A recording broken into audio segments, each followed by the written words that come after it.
Good morning Pilipinas! Nagbabalik po ang Panahon TV ngayong Martes ng umaga. 5:15 po ayon sa Philippine Standard Time, and happy anniversary po sa ating lahat. At kasama nyo rin po ngayong umaga inyong weatherman, Harry Bayona. Talaga namang iba po ang ihip ng hangin ngayong umaga. Tila ba nababalot ito ng saya at nakikisa sa pagdiriwang ng ating unang taon. And to keep the good vibes rolling, sama-sama pa rin nating tuklasin ang mga bagong kaalaman hinggil sa ating panahon. Silipin po natin ang 3-day weather forecast ng Pag-asa. Diyan nga po sa Baguio, rain showers or thunderstorms ang ating mararanasan bukas at sa Huwebes, pero wag po kayo mag-alala dahil gagandang muli ang lagay ng ating weather pagsapit ng Biyernes. Dito naman sa atin sa Metro Manila, magiging maulan at maulap po ang ating panahon simula po yung bukas hanggang sa Huwebes, pero gaganda na pong muli ang lagay ng ating weather pagsapit ng Biyernes. Sa Metro Cebu naman po magiging maulan po ang ating panahon bukas, pero wag po kayong mag-alala dahil gaganda po ang panahon sa Huwebes, pero paghandaan po ulit ang araw ng Biyernes dahil magiging maulan, bit-bitin po natin ang ating mga payong. Sa Metro Davao, fair weather naman po ang ating mararanasan bukas, pero magiging maulan po pagsapit ng Huwebes at Biyernes. At bilang panghuli, sa Zamboanga magiging maganda ang panahon natin bukas. Pero asahan po ang rain showers or thunderstorms pagpatak ng Thursday at Friday. Dalhin po natin ang ating mga panangga sa ulan. At ngayon naman silipin din po natin ang lagay ng weather sa tourist areas ng bansa. Unahin po natin sa Anilao, mataas pong temperatura, 23 to 33 degrees Celsius, habang sa Banawe Rice Terraces, as usual, malamig ang panahon. Meron tayong 14 to 24 degrees Celsius. Sa El Nido, Palawan, mataas pong temperatura, meron tayong 24 to 31 degrees Celsius, at pinakamababa naman po sa Naga City, meron tayong 23 to 31 degrees Celsius.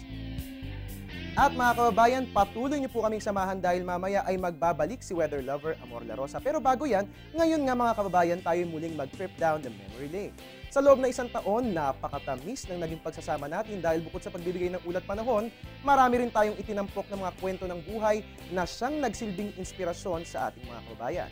At ang ating ngang programa ay parang alak dahil habang tumatagal ay lalo itong tumatamis. Ang mga kabi-kabilang pagkilala at parangal na ating natatamo ay ang mga buhay na testamento ng ating dedikasyon ng buong pusong paglilingkod sa bayan. Halina't balikan po natin ang lahat na matatamis na alaala ng Panahon TV, dito lamang po yan sa Balik Tanaw.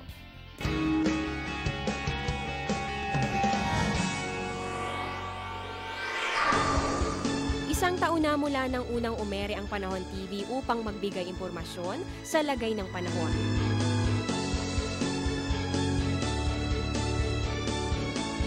Ngunit bukod sa ulat panahon, nakasama din natin ang programa sa pagtuklas ng iba pang kaalaman.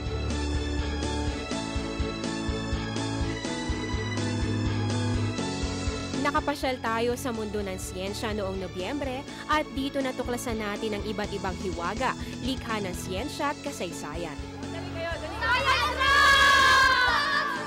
Natunghayan din natin ang ulat pangmulat kung saan nakilala natin ang ilan sa ating mga kababayang hangad ang pagbabago sa ating lupang sinilangan. Kasi sila yung susunod na kabataan ng ating henerasyon. Where people will be educated on how we will utilize our environment. Kakayanin ba? 7,100 islands tayo. Kakayanin yan kung magtutulungan ng iba't ibang ahensya. Lalo pang lumakas ang puwersa ng programa ng tayo nakiisa sa adhikain ng ilan pang ahensya ng pamahalaan sa pagpapalawig ng kahandaan at kaalaman. Makakatulong talaga kami sa pagpapaunawa sa mga tao bilang resource person, bilang nagsasalita dito sa proyektong ito.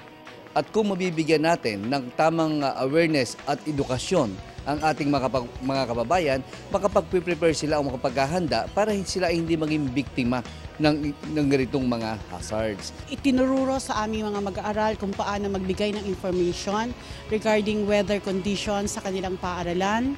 Maging ang traffic.com at Auto Industriya ay katulong na natin sa pagbibigay ng karagdagang impormasyon. Panahon TV reporter can also do traffic report now.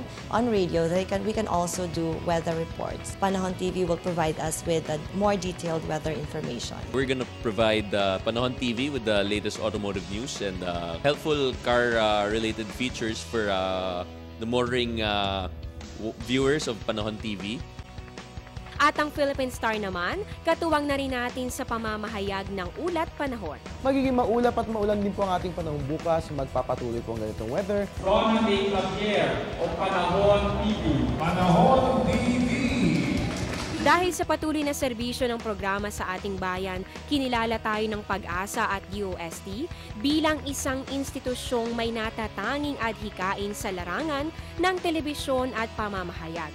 Talagang binubuhos natin ang ating puso, ang ating oras para mabigay ang the best for the Filipino audience. Mga pagbabagong magaganap dito kay Bagyo Ano po bang lokasyon nitong bagyo? Nakaraang taon na yan, nakaranas nga tayo ng hagupit ng habagat.